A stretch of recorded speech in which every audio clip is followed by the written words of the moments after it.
Hi everyone, I'm Kylie Sinkowitz, and this is my presentation for my studio project.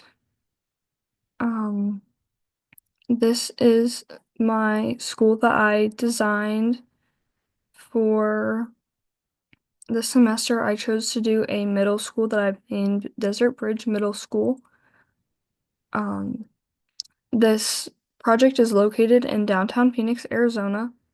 I designed a middle school that is specifically for 7th and 8th graders, and it does a good job at responding directly to the surrounding environment, climate, and community. Here is my precedent analysis. This is just the my analysis of the area that the site is in. The site sits within a dense walkable part of the city that's near Civic Space Park, Roosevelt Row, and several public transit options. Nearby, there are a couple of landmarks like Civic Space Park, Roosevelt Row, and the ASU downtown campus. Directly across the corner, there is a bioscience high school.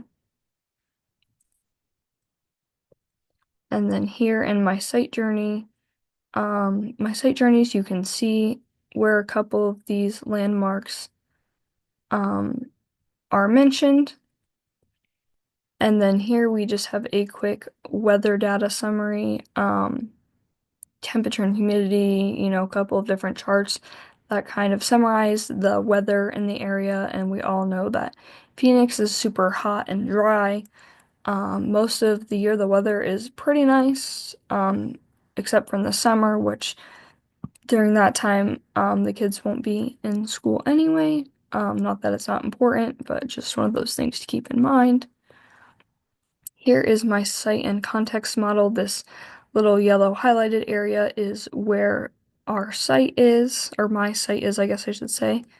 Um, and then here are my massing isometrics that I had at the beginning of the semester. I ended up going with this third option over here. This first one was just a little bit too square for my liking, and this one was giving, or actually they were both kind of giving me kind of like um hospital and or prison like feels, which obviously isn't what you're going for with a school. Especially nowadays, I feel like a lot of them with the bars and everything always do kind of give that prison-like feel, and that just wasn't what I was wanting to go for. So here we have the massing sections and elevations of all three of my options, and this third option here on the right is what I ended up deciding to go with. Now a little bit more into it. So this is my site plan for that massing, the first initial color blocking and what I was thinking. Um, so here we have 8 classrooms on the bottom floor, and then the kitchen, the cafeteria, library, faculty, admin, and entry areas. And then the second floor, we have another 8 classrooms and a studio area. And then on the top floor, we have 2 student lounges and 2 maker spaces. Here is just the Excel sheet of all the square footages and everything. And then here we have, after I did a couple of iterations, what I ended up with. And it didn't change a whole lot, but I did decide that I wanted all of the classroom-like things to be back here, so I flipped these 2 buildings. And then, my um, central thing that I was going for is I wanted 2 separate buildings, one for 7th, one for 8th grade, that were connected through an outdoor space where the kids could be social. So this center courtyard, circular courtyard area is that space. And then we have a 7th grade building and an 8th grade building, or vice versa, whichever way it ended up being would be fine. Um, So, and again, it didn't change a lot, but so here's the first floor. Um, it has the um 8 classrooms and then library, kitchen, faculty admin, and the cafeteria. And then my second floor, which my second floor actually has um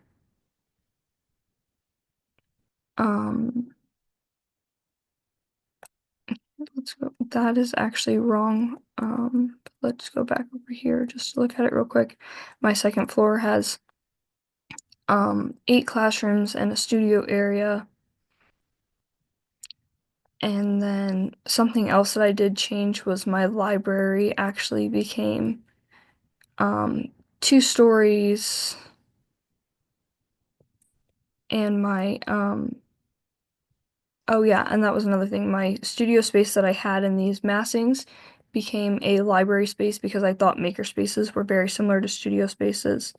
And the library actually has um 2 floors to it, and the cafeteria does too. So those are just kind of for the cafeteria, it's just more seating area, and then for the library, it's just kind of like a lounge place to read. You can see that area here on the third floor where I have my student lounges and my maker spaces. And then here we just have my north elevation, my east elevation, my north-south section, my east-west section that actually goes through the courtyard. Um,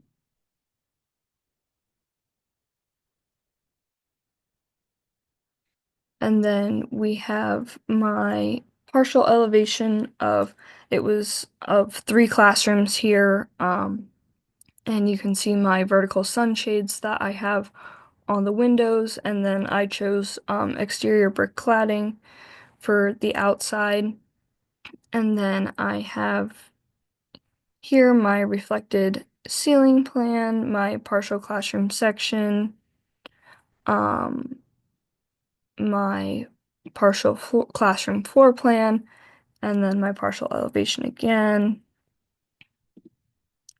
and then just at a bigger scale, partial classroom section, and then here is my section perspective, and you can see in it my HVAC and my HVAC, and then the furniture. And then here's my structural diagram. It's just I just went with a simple grid structure. And then my envelope diagram, my HVAC diagram, and then my sustainable design diagram. You can see the wind paths, the sunshades, and I decided that um, there would be a couple of green roofs with solar panels. And then here is a final classroom render. Thank you all for listening.